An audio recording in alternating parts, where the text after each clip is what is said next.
और उन विचार जो चीज इसका कोई मतलब ना निकले उनको रोक देना।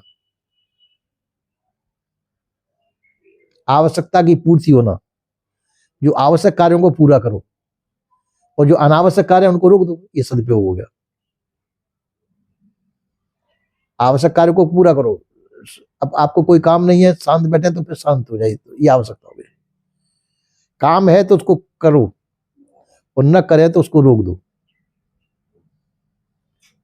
काम है तो उसको करो और न हो काम तो उसको रोक देना, ये आवश्यकता हो गई, सदुपयोग हो गया।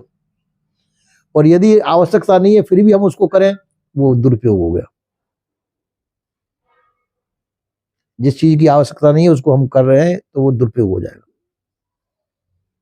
तो जहां किसी चीज का दुरुपयोग होना चालू करता है वो व्यर्थ चेष्टा मानी जाती है। तो दुरुपयोग न करके हम सदुपयोग करें और या फिर शांत हो जाए, तो वो हमारी शक्ति हमारे पास मौजूद रहेगी, मतलब हमारी व्यर्थ वस्तु का क्षय नहीं होगा। कोई भी चीज आपके पास है उसका हम व्यर्थ क्षय नहीं करें। व्यर्थ क्षय करने से आपकी चीज आपके पास सुरक्षित है, और यदि उसको व्यर्थ बर्बाद करते जाएंगे तो वो नष्ट होगी वो चीज तुम्हारी। तो कम से कम ये हम उसका सदुपयोग नहीं कर पाए, कुछ नहीं कर पाए, कम से कम उसको सुरक्षित तो अपने पास रखें। व्यर्थ बर्बाद होने से बचाए अपनी चीज को, तो कम से कम अपने पास सुरक्षित रहेगी वो चीज, समय पर कम आएगी। वो उसका व्यर्थ ही क्षय करते जाए तो अब जैसे आवश्यकता नहीं है हमको किसी चीज के विचार की, उन विचारों को हम करने लग जाए, व्यर्थ विचार, व्यर्थ चेष्टा कहते हैं, व्यर्थ चेष्टा, व्यर्थ चिंतन करते जाए जिनकी आवश्यकता नहीं है, तो वो व्यर्थ ही हो रहे हैं और उनकी जरूरत भी नहीं है, तो उनको रोक देना चाहिए। आवश्यकता हो तो उन विचारों को करिए और आवश्यकता नहीं हो तो उन विचारों को रोक दीजिए।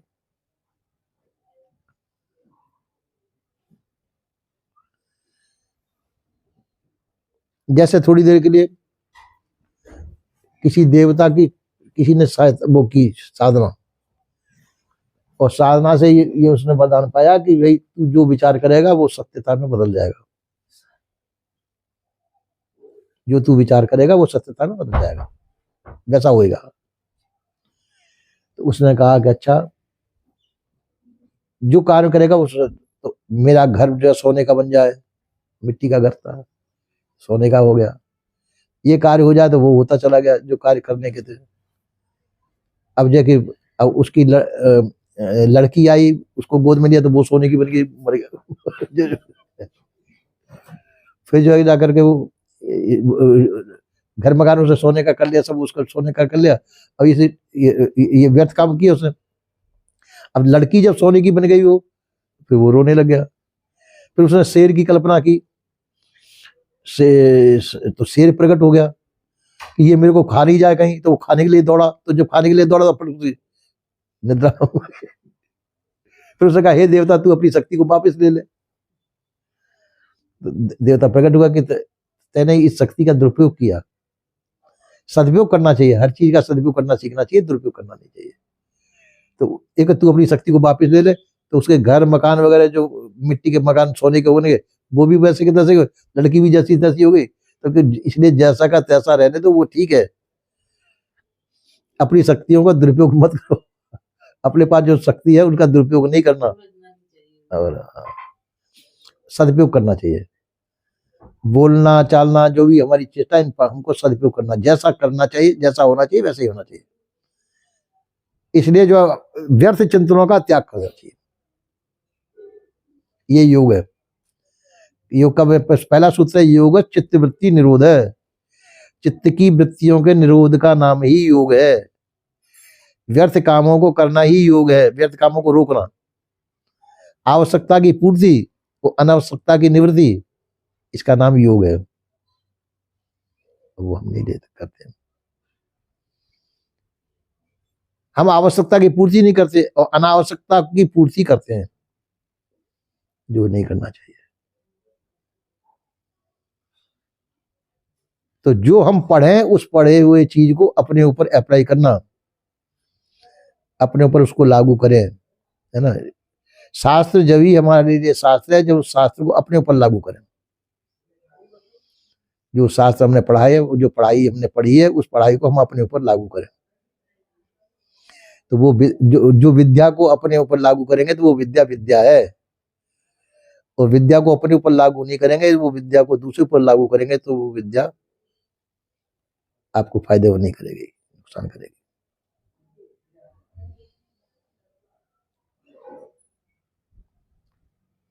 तो जो चीज नुकसानदायक है, नुकसान चाहिए, नुकसानदायक चीज को छोड़ दो और अच्छी चीज को ग्रहण करो। ये सदुपयोग हो रहा, हर चीज का सदुपयोग करिए।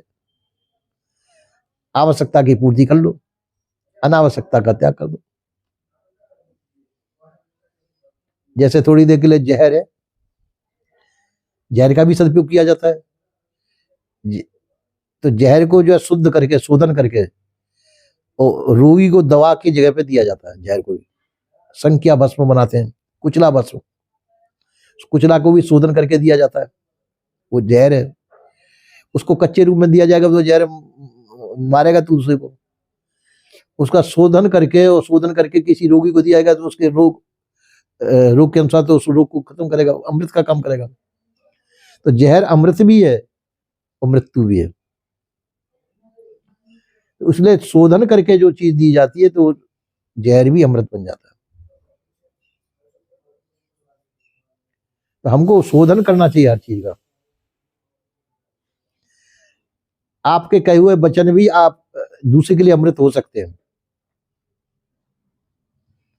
और कहे हुए वचन दूसरे के लिए जहर भी बन सकते हैं। तो इसी प्रकार से हमको चाहिए कि जो हम कहें दूसरे के लिए और हमारे लिए दोनों प्रकार हितकर हो, अहितकर न हो, काम आए दूसरे के, हमारे भी काम आए, दूसरे के भी काम आए। जैसे किसी प्रकार से अशांति नहीं हो, हमारे किसी कार्य के द्वारा किसी को भी अशांति न हो, वह कार्य करना योग है। और यदि मतलब हमारे किए हुए कार्य के द्वारा हमको अशांति होती हो या दूसरे को अशांति होती हो तो वो योग का लक्षण नहीं है। इसलिए तन मन वचन को साधना, तन को साधना, मन को साधना, वचन को साधना, ये हमारी साधना का अंग है। तन को साधना, ब्रह्मचर्य व्रत के द्वारा तन की साधना होती है। मन को साधना का मतलब व्यर्थ चिंतनों का त्याग किया जाए। ये नहीं सभी का त्याग कर दो, बोलना बंद कर दो। व्यर्थ चिंतन का त्याग किया जाए, व्यर्थ वार्ता का त्याग किया जाए, जो व्यर्थ जिनकी आवश्यकता नहीं है। तो व्यर्थ वचन का त्याग, व्यर्थ कार्यों का त्याग किया जाए, इनका त्याग किया जाए। और आवश्यकता की पूर्ति करना आवश्यक है। आपके वचन की आवश्यकता कहना जरूरी है, उसको कहो। आवश्यकता की जगह में न बोलेंगे तो वो भी ठीक नहीं है। आवश्यकता है बोलने की तो वहां जरूर बोलो, जहां बोलना आवश्यक नहीं है वहां मत बोलो। तो इसी प्रकार से कोई भी चीज व्यर्थता को त्याग करके आवश्यकता को पूरी करे, तो ये हमारा साधन है, साधन का वो है, यही साधना है। और इसको नहीं करते हम तो उसका दुष्परिणाम सामने आएगा। जैसे आप चारों बहनें बैठी हुई हैं, और चारों बहनें बैठी हुई हैं और आवश्यक कोई भी बात को लेकर के आपस में लड़ झगड़ जाए, है ना। तो हमने अपनी वार्ता का दुरुपयोग किया, अपनी शक्ति सामर्थ्य का दुरुपयोग किया, सभी चीज का दुरुपयोग हो गया। और ये यहाँ तो होगा हमारे थोड़ी देर के लिए, हाँ, है ना। यहाँ तो थोड़ी देर के लिए हुआ, आध घंटा ज्यादा 1 घंटा चला लेंगे, पर इसका चिंतन जो अंदर बना रहेगा, उसका विष, जो आपका कार्य का जो विष बनेगा, वो विष जो घर पे भी पीछा नहीं छोड़ेगा। घर पे तुम जाओगे क्या तो वहां पे सिर दर्द पैदा करेगा। उसने मेरे से ऐसा किया, मैंने उससे ऐसा किया, उसने ऐसा किया, मैंने ऐसा किया। ये घर पे भी पीछा नहीं छोड़ेगा, है ना। तो वो अंदर विष बनेगा, वो विष का प्रभाव जाने कब तक बना रहे। तो इसलिए व्यर्थ चीजों का त्याग करना चाहिए और आवश्यकता की पूर्ति करो। अनावश्यक चेष्टाओं का त्याग करना, व्यर्थ चेष्टाओं का त्याग करना, आवश्यकता की पूर्ति करना, ये योग का लक्षण है।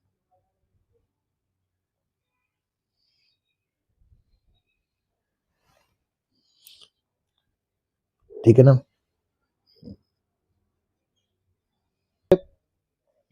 उस हम छोटे छोटे थे तो एक पॉइंट बनता, उसको तनख्वाह मिली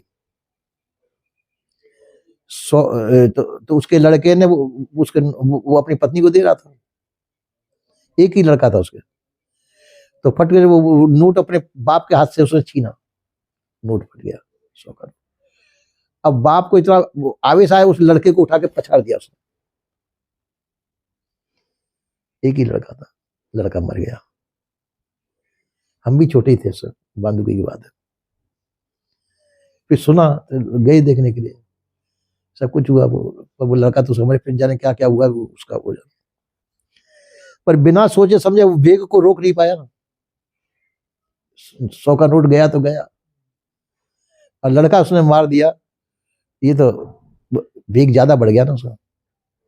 उसमें शांति पकड़नी चाहिए, शांति की आवश्यकता, नोट तो हाथ की मैल है, फिर आ जाएगा। और वो जो जो नुकसान हुआ, नुकसान की पूर्ति तो हो जाएगी, वो मरा हुआ तो जिंदा नहीं होगा। तो ये उसने विचार नहीं किया, तो परिणाम ऐसा हुआ। तो इसी प्रकार से जो वेग हमारे ऊपर उठता है उस पर हमको अंकुश करना चाहिए। जो वेग हमारे अंदर उठता है उसका प्रभाव यदि गलत हो रहा हो समाज के ऊपर, उस वेग को अंदर ही अंदर रोक देना योग है। कब डंडा मारेंगे तो अपने हाथ में चोट ज्यादा लगेगी, उसी डंडे को दूसरे के अंदर मार देंगे तो लड़ाई हो जाएगी। तो उस डंडे को ही एक तरफ रख दो उठा करके, वो ज्यादा अच्छा है। है ना, डंडे का प्रयोग न करना अच्छा है। और तीसरे संयम, संयम बहुत बड़ी चीज है, संयम हमको बरतना चाहिए। न बोलना संयम नहीं है, बोलना संयम है ना। जो जो उचित वचन हो, बोलने की चीज हो, उसको अवश्य कहो, अनावश्यक न कहो। आवश्यक चेष्टा की पूर्ति करो, अनावश्यक चेष्टा का त्याग कर दें, तो बढ़िया रहेगा। और आप अनुके क्या हम बोलेंगे ही नहीं, तो वो भी दुरुपयोग हो गया। आवश्यकता की जगह बोलना जरूरी है। अब बच्चा है, बच्चा छोटा बेचारा, अब वो आग की तरफ जा रहा है, वो आपने कह दिया हम बोलेंगे नहीं, तो वो कोई ना, वो बच्चा तो जाके आग में जल जाएगा ना। तो आपने कहा हमने तो बोलना छोड़ रखा था, अब ये जल गया बच्चा, तो हम क्या करें, तो वो दुरुपयोग हो गया। जो अनावश्यकता, जो चीजें जिसकी आवश्यकता नहीं है उसको हम बढ़ावा दे रहे हैं, तो वो उसको रोकना चाहिए थोड़ा विचार के द्वारा। ठीक है, हमारा हाथ नहीं रुक रहा, इसको ऐसे ऐसे कर रहे हैं हाथ, बचे कि इसको छोड़ दो, रुक गया। और फिर भी हम ऐसे करते जाएंगे तो अनावश्यकता, अब ऐसे करते करते इसको उठा के किसी में मार भी सकते हैं। है ना, तो इतना हो रहा है, इतना तो चलो चल जाएगा, और इसको किसी में मार देंगे उठा के तो